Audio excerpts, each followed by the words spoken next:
नमस्कार, सुप्रभात। स्वागत है आप सभी का सुबह 7 बजे की खबरों के साथ। मैं हूं प्रीति। आइए एक नजर डालते हैं हेडलाइंस पर। करेंसी की कमी पर बैंक कर्मियों ने दी आंदोलन की चेतावनी। 2 बड़े यूनियनों का 28 दिसंबर को प्रदर्शन। बैंकों को नकदी आपूर्ति में पारदर्शिता बरतने की मांग।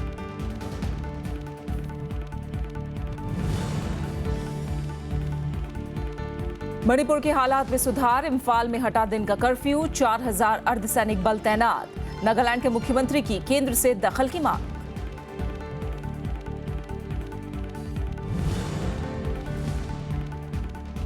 पंजाब विधानसभा चुनाव एक चरण में कराने के पक्ष में कांग्रेस। अमरिंदर सिंह ने चुनाव आयोग को लिखी चिट्ठी। स्वतंत्र और निष्पक्ष चुनाव के लिए बताया जरूरी।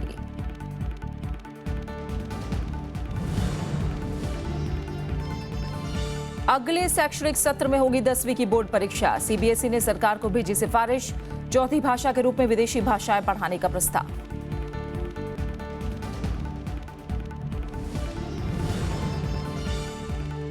और टाटा सन्स के खिलाफ कंपनी लॉ ट्रिब्यूनल पहुंचे साइरस मिस्त्री। कहा समझौते की गुंजाइश खत्म। टाटा ने कहा आरोपों का देंगे जवाब।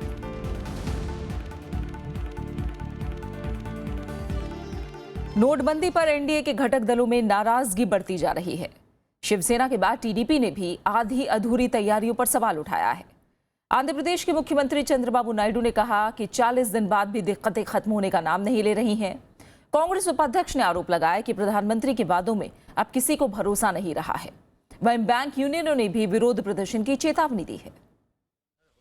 नोटबंदी का समर्थन करने वाले आंध्र प्रदेश के मुख्यमंत्री चंद्रबाबू नायडू का रुख बदल गया है। विजयवाड़ा में उन्होंने पार्टी सांसदों और विधायकों की बैठक में कहा कि नोटबंदी हमारी ख्वाहिश नहीं थी, लेकिन ये हुआ। 40 दिन से अधिक बीत जाने के बावजूद समस्याएं बनी हुई हैं और इनका समाधान नहीं मिला है। मैं हर दिन 2 घंटे समाधान तलाशता हूं, लेकिन अब तक सफल नहीं हो पाया हूं। चंद्रबाबू नायडू नोटबंदी की दिक्कतों का समाधान खोजने के लिए बनी केंद्र समिति के प्रमुख भी हैं। उधर उत्तर प्रदेश के मुख्यमंत्री अखिलेश यादव ने नोटबंदी के बाद बार बार नियमों के बदलाव पर तंज कसा। देश की अर्थव्यवस्था को पीछे किया है। गरीब किसान उसके सामने संकट पैदा किया है। दुनिया में जितने मुल्कों ने इस तरह का फैसला लिया, उनकी अर्थव्यवस्था पीछे गई। हम तो आगे बढ़ने वाले लोग थे, कहां हमें पीछे धकेल दिया। कांग्रेस नेता और पूर्व वित्त मंत्री पी चिदम्बरम ने भी हर दिन नियम बदलने पर सवाल उठाया। उन्होंने ट्वीट पर लिखा कि ये हताश सरकार के हताश फैसले हैं। उन्होंने कहा कि रिजर्व बैंक ने डिपॉजिट के लिए नए नियम बनाए और वित्त मंत्री ने इसका खंडन किया। नागरिक किस पर विश्वास करें, दोनों की साख नहीं बची है। प्रधानमंत्री ने कहा था कि 30 दिसंबर तक आप अपना पैसा बदल सकते हो। सरकार ने कल कहा कि नहीं, आप 30 दिसंबर तक नहीं बदल सकते हो। तो नरेंद्र मोदी जी के जो शब्द हैं उनमें कोई वजन नहीं बचा है, वो खोखले हैं। इस बीच बिहार में जन अधिकार पार्टी के समर्थकों ने कई जगहों पर ट्रेनें रोकी और नोटबंदी का विरोध किया। पार्टी प्रमुख पप्पू यादव ने बेनामी संपत्ति गरीबों में बांटने की मांग की। बेनामी संपत्ति की जांच करके उस बेनामी संपत्ति को आप लाएं और गरीबों में बांटो। बैंक यूनियनों ने भी नोटबंदी से बैंक अधिकारियों और कर्मचारियों को हो रही दिक्कतों के खिलाफ विरोध प्रदर्शन का ऐलान किया है। All India Bank Employees Association और All India Bank Officers Association 28 दिसंबर को प्रदर्शन करेंगे। दोनों संगठनों ने सभी बैंक शाखाओं और एटीएम में नकदी की पर्याप्त आपूर्ति करने को कहा और ऐसा नहीं होने तक बैंकों से नकदी देने का काम बंद करने की मांग की। Bureau report, Rajya Sabha TV. हालांकि वित्त मंत्री अरुण जेटली ने कहा है कि रिजर्व बैंक के पास पर्याप्त नकदी है और इससे 30 दिसंबर के बाद भी काम चलेगा। लेकिन एसबीआई की एक रिपोर्ट के मुताबिक नकदी की दिक्कत फरवरी तक चल सकती है। वित्त मंत्री ने साफ किया कि पुराने नोट अब एक ही बार में बैंक में जमा कराने होंगे।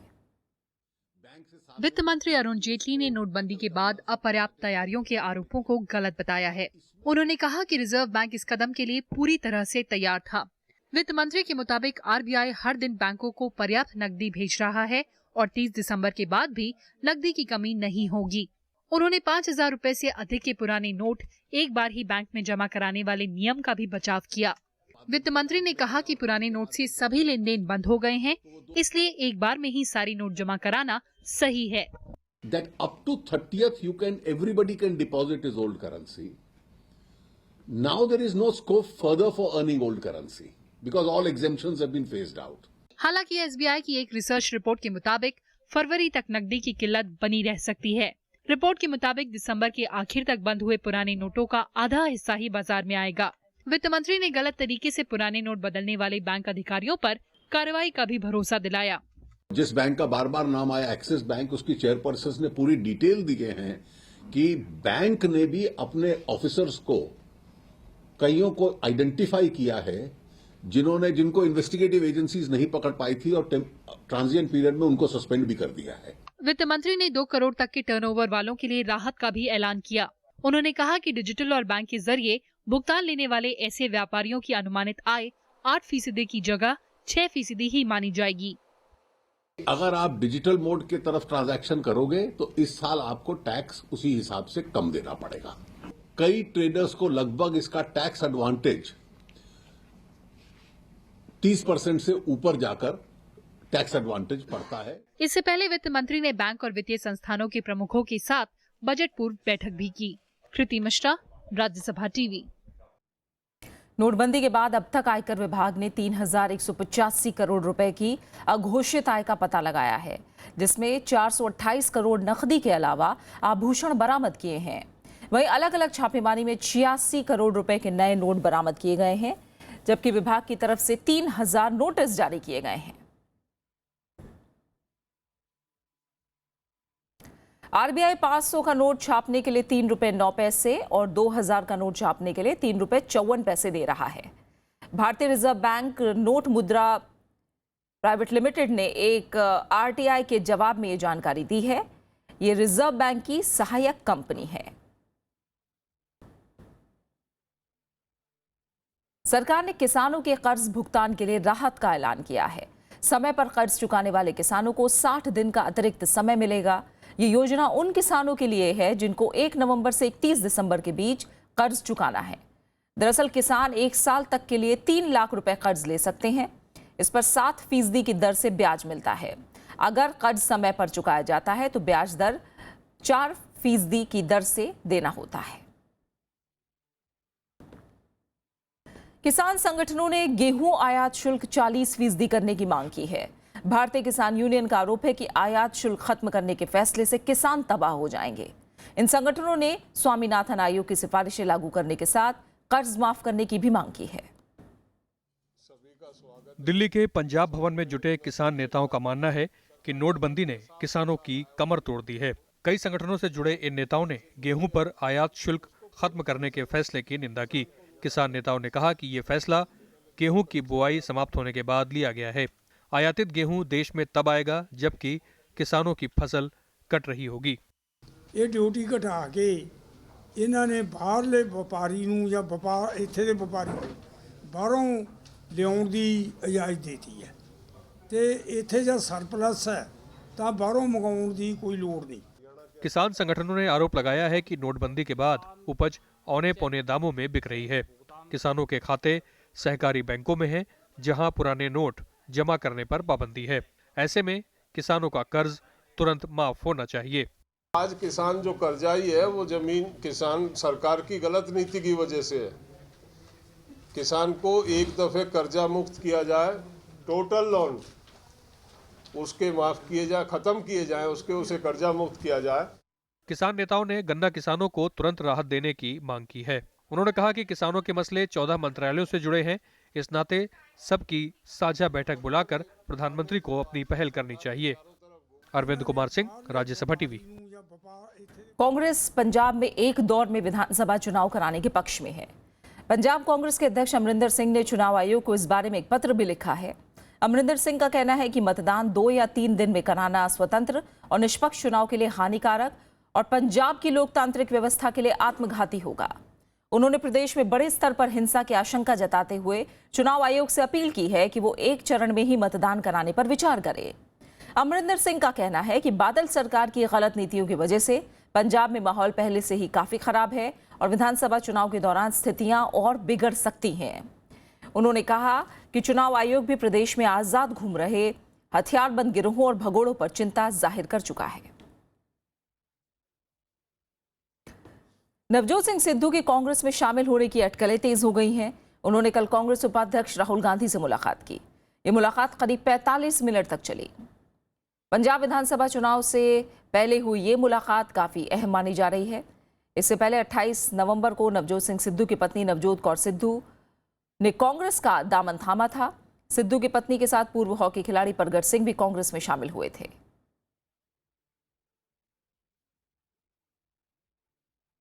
चंडीगढ़ के नगर निगम चुनाव में बीजेपी अकाली गठबंधन को भारी जीत मिली है। 26 वार्डों में से 21 सीटों पर इस गठबंधन के प्रत्याशियों को जीत मिली है। इनमें बीजेपी के खाते में 20 जबकि शिरोमणि अकाली दल के पास 1 सीट आई है। कांग्रेस के हिस्से में सिर्फ 4 सीटें आई हैं। वहीं 1 सीट पर निर्दलीय उम्मीदवार को जीत मिली है। प्रधानमंत्री नरेंद्र मोदी ने इसे सुशासन की जीत बताया, तो वहीं बीजेपी अध्यक्ष अमित शाह ने इसे नोटबंदी से जोड़ते हुए कहा कि जनता हर जगह इस फैसले का स्वागत कर रही है। वहीं कांग्रेस का कहना है कि चंडीगढ़ के स्थानीय चुनाव के नतीजों को नोटबंदी को समर्थन से जोड़ना गलत है। 18 दिसंबर को चंडीगढ़ के 26 वार्डों पार्षदों के चुनाव के लिए वोट डाले गए थे। विपक्ष डिमोनेटाइजेशन के फैसले को उसका राजनीतिकरण करना चाहता है, इस पर राजनीति करना चाहता है। मैं मानता हूं कि देश के अलग अलग हिस्सों में हुए ये 5 चुनाव ने विपक्ष को देश की जनता का मूड क्या है और राजनीति की दिशा क्या है वो अच्छे से समझाया है। नहीं, देखिए, ये बिल्कुल लोकल लेवल के इलेक्शन है और चंडीगढ़ के अंदर जिस तरह का भी माहौल था उसमें हमें पहले से अंदाजा था कि यहाँ पर रिजल्ट कुछ भी हो सकता है, लेकिन इसका नोटबंदी से कोई ताल्लुक नहीं है। बहुत ही लोकल लेवल के इलेक्शन थे। अगले शैक्षणिक सत्र से सीबीएसई बोर्ड के छात्रों के लिए 10वीं की परीक्षा अनिवार्य होने जा रही है। सीबीएसई के संचालन समिति की बैठक में इस फैसले को मंजूरी दी गई, जिसे अब केंद्र के पास भेजा जाएगा। इसके मुताबिक विदेशी भाषा को अब चौथी भाषा के रूप में पढ़ाया जाएगा। 10वीं के छात्रों को अब दोबारा बोर्ड परीक्षा से गुजरना होगा। मंगलवार को हुई गवर्निंग बॉडी की बैठक में सीबीएसई ने 10वीं की परीक्षा को अनिवार्य करने का फैसला किया। पीटीआई के मुताबिक कल हुए फैसलों में 2018 यानी अगले शैक्षणिक सत्र से 10वीं की बोर्ड परीक्षा अनिवार्य हो जाएगी। 80% नंबर बोर्ड की परीक्षा में दिए जाएंगे और 20% कक्षा में इंटरनल असेसमेंट से मिलेंगे। इसके अलावा 3 भाषा फॉर्मूले के तहत हिंदी, अंग्रेजी और एक क्षेत्रीय भाषा को 9वीं और 10वीं कक्षा तक पढ़ाने पर सहमति बनी है। फिलहाल इन भाषाओं को अभी 6ठी और 8वीं कक्षा तक ही पढ़ाया जाता है। विदेशी भाषा को चौथी और वैकल्पिक भाषा के रूप में पढ़ाने की सिफारिश की गई है। दरअसल 2010 में यूपीए सरकार ने 10वीं की बोर्ड परीक्षा की अनिवार्यता खत्म कर दी थी। उनका कहना था कि इसकी वजह से छात्रों पर बेवजह दबाव पड़ता है, लेकिन हाल ही में केंद्रीय शिक्षा मंत्री प्रकाश जावड़ेकर ने इसे दोबारा लागू करने के संकेत दिए थे। इस साल अक्टूबर में हुई कैबिनेट की बैठक में भी इस पर सभी राज्यों ने सहमति जताई थी। अब सीबीएसई से प्रस्ताव पास होने के बाद इसे केंद्र के पास मंजूरी के लिए भेजा जाएगा। Bureau report, Rajya Sabha TV. खबरें जारी हैं, आप बने रहे हमारे साथ। लौट रहे हैं एक छोटे से ब्रेक के बाद।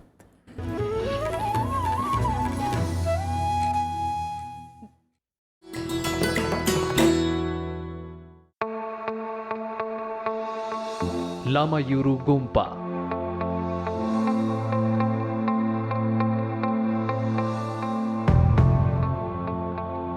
तकरीबन 1100 साल पुराना बौद्ध मठ फातुला से 15 किलोमीटर दूर श्रीनगर राजमार्ग पर स्थित इस मठ में कभी रहते थे 400 से ज्यादा लामा। दुनिया भर में मशहूर है इसकी सजावट और सैकड़ों कलाकृतियां। बौद्ध गुरु नरूपा ने यहाँ एक गुफा में कई साल की आराधना। मठ परिसर में है भगवान बुद्ध के अवतारों को समर्पित कई खूबसूरत मंदिर।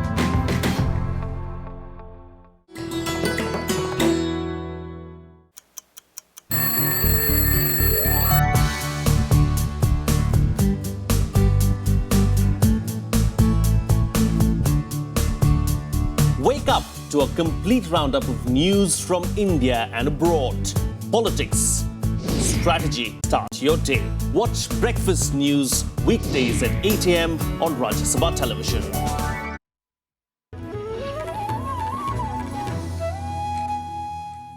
मणिपुर में हालात धीरे धीरे सामान्य हो रहे हैं। सुधार पश्चिमी इम्फाल और पूर्वी इम्फाल जिले में सुधार के बाद कल कर्फ्यू में 9 घंटे की ढील दी गई। रविवार को तनाव और हिंसा के बाद इम्फाल में एहतियात के तौर पर कर्फ्यू लगा दिया गया था। इस बीच केंद्र सरकार ने वहां कानून व्यवस्था बनाए रखने के लिए 4000 अर्धसैनिक बलों को रवाना किया है। मुख्यमंत्री ओकराम इबोबी ने कैबिनेट की बैठक करके हालात का जायजा लिया। बैठक में 1 नवंबर से 2 राष्ट्रीय राजमार्गों पर जारी आर्थिक नाकेबंदी को खत्म किए जाने पर चर्चा हुई। मुख्यमंत्री ओकराम इबोबी ने सभी समुदायों से शांति बनाए रखने की अपील की है। नागालैंड के मुख्यमंत्री ने भी केंद्र और मणिपुर सरकार से जानमाल के नुकसान को रोकने के लिए जरूरी कदम उठाने की बात कही है। वहीं यूनाइटेड नागा काउंसिल के नेताओं ने दिल्ली में गृह मंत्री राजनाथ सिंह से मुलाकात की और केंद्र से राज्य में राष्ट्रपति शासन लगाने की मांग की है।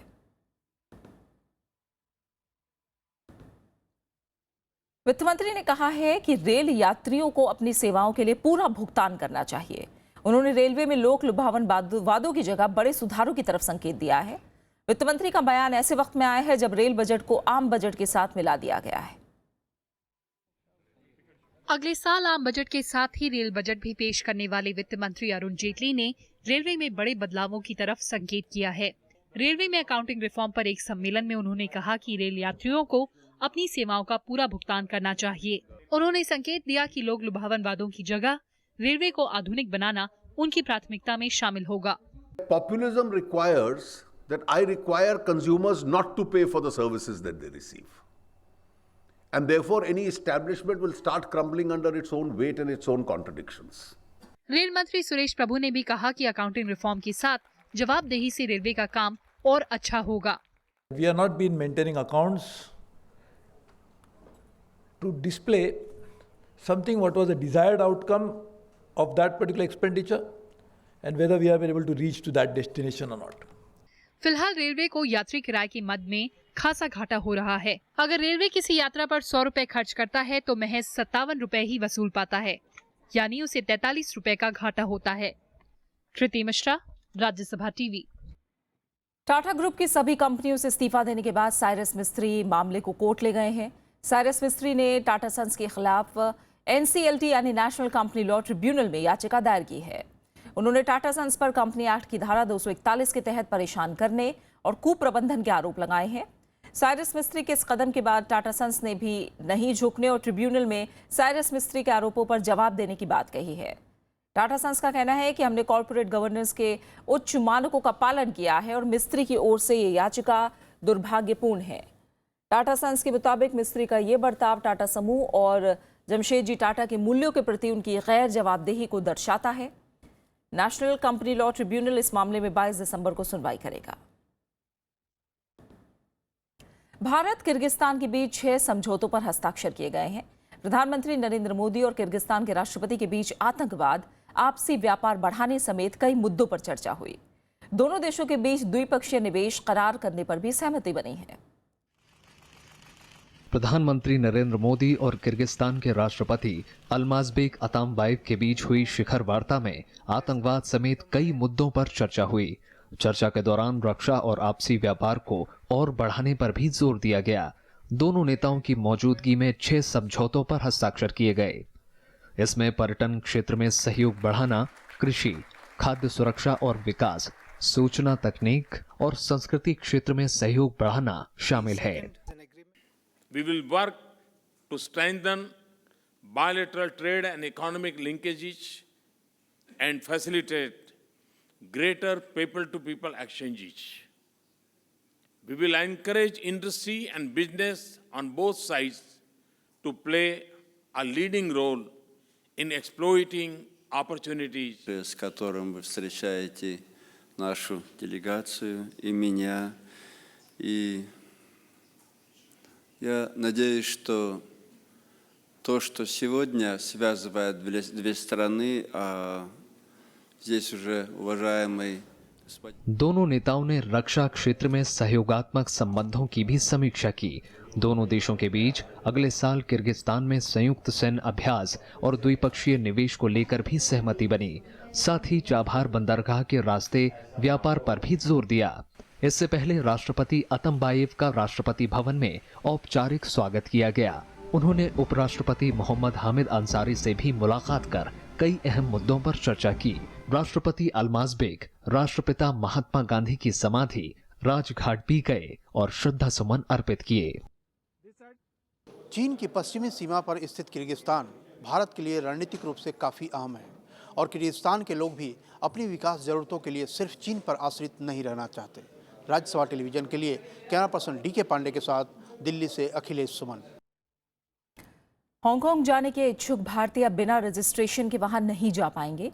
हांगकांग ने मुक्त वीजा सुविधा को वापस लेते हुए रजिस्ट्रेशन को अनिवार्य कर दिया है, यानी अगले महीने से वहां जाने वाले भारतीयों को पहले ऑनलाइन रजिस्ट्रेशन कराना होगा।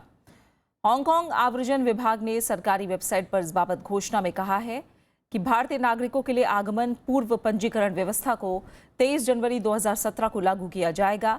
हालांकि सीधे विमान से जाने वाले और हवाई अड्डे के ट्रांजिट इलाके से बाहर नहीं जाने वालों को रजिस्ट्रेशन की जरूरत नहीं है।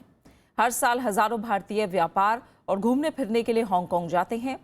चीन के विशेष प्रशासनिक क्षेत्र हांगकांग में अभी तक भारतीयों को 14 दिन के लिए बिना वीजा के प्रवेश की अनुमति है, लेकिन बढ़ते शरणार्थी संकट का हवाला देते हुए हांगकांग ने अब इस सुविधा को वापस ले लिया है।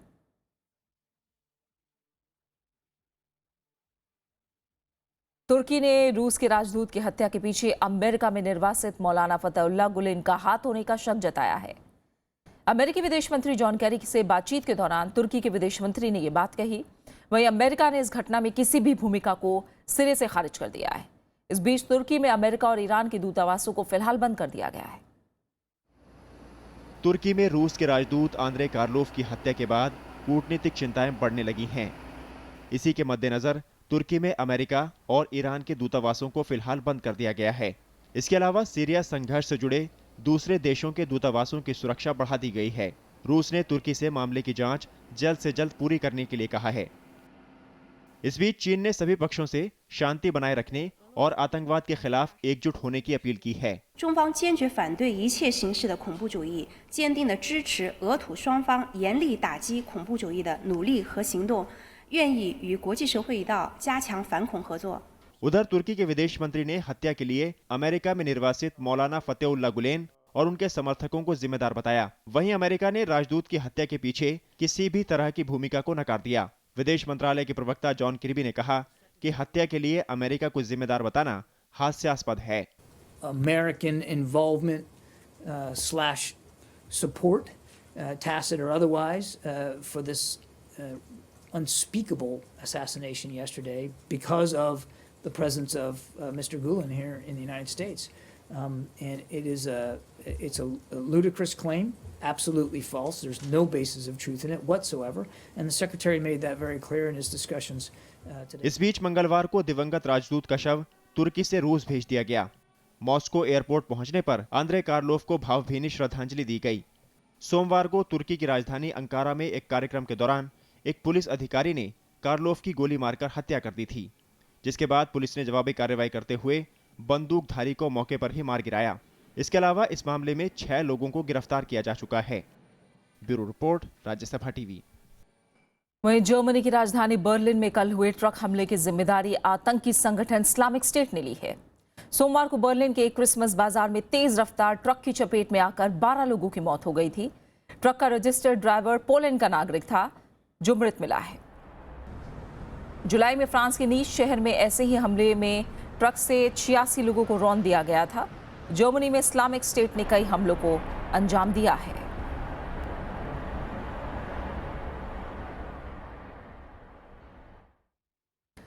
मेक्सिको में पटाखों के एक बाजार में सिलसिलेवार हुए धमाकों में कम से कम 27 लोगों की मौत हो गई है।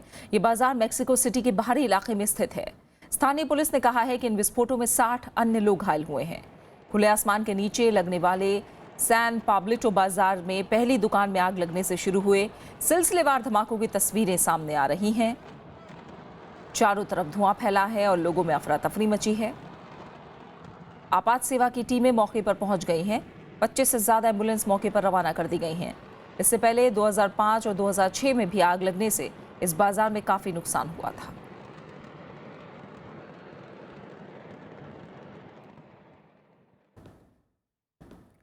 पर बात करते हैं क्रिकेट की। चेन्नई टेस्ट जीतकर भारत ने सीरीज पर 4-0 से कब्जा कर लिया है। ये इंग्लैंड पर भारत की सबसे बड़ी सीरीज जीत है। चेन्नई टेस्ट में भारत ने इंग्लैंड को पारी और 75 रनों से हरा दिया। टीम इंडिया पिछले 18 मैचों से अपराजय है।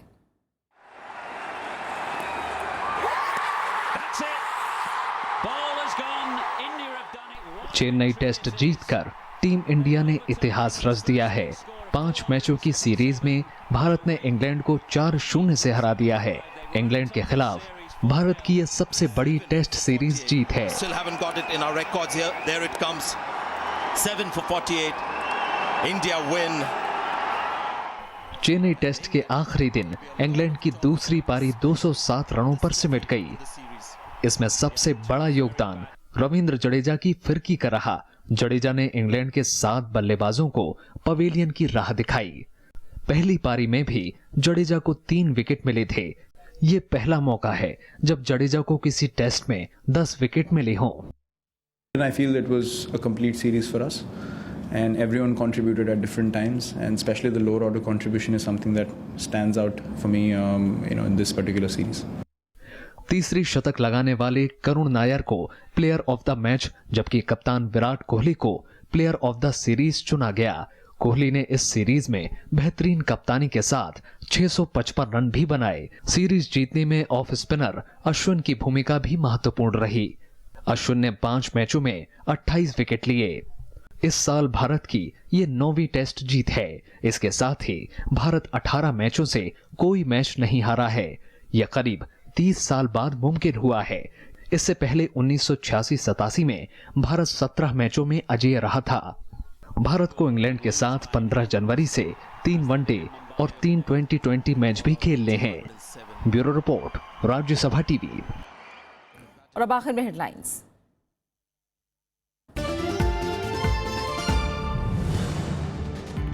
करेंसी की कमी पर बैंक कर्मियों ने दी आंदोलन की चेतावनी। 2 बड़े यूनियनों का 28 दिसंबर को प्रदर्शन।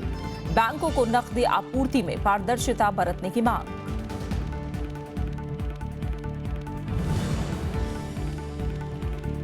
मणिपुर के हालात में सुधार। इम्फाल में हटा दिन का कर्फ्यू। 4000 अर्धसैनिक बल तैनात।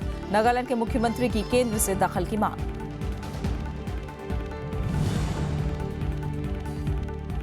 पंजाब विधानसभा चुनाव एक चरण में कराने के पक्ष में कांग्रेस। अमरिंदर सिंह ने चुनाव आयोग को लिखी चिट्ठी। स्वतंत्र और निष्पक्ष चुनाव के लिए बताया जरूरी।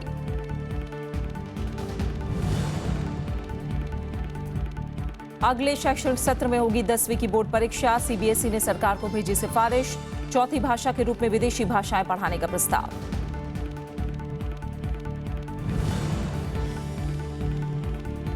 टाटा सन्स के खिलाफ कंपनी लॉ ट्रिब्यूनल पहुंचे साइरस मिस्त्री। का समझौते की गुंजाइश खत्म।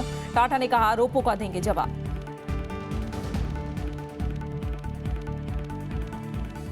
और इसी के साथ फिलहाल इस बुलेटिन में इतना ही। आगे देखिए देश देशांतर। नमस्कार।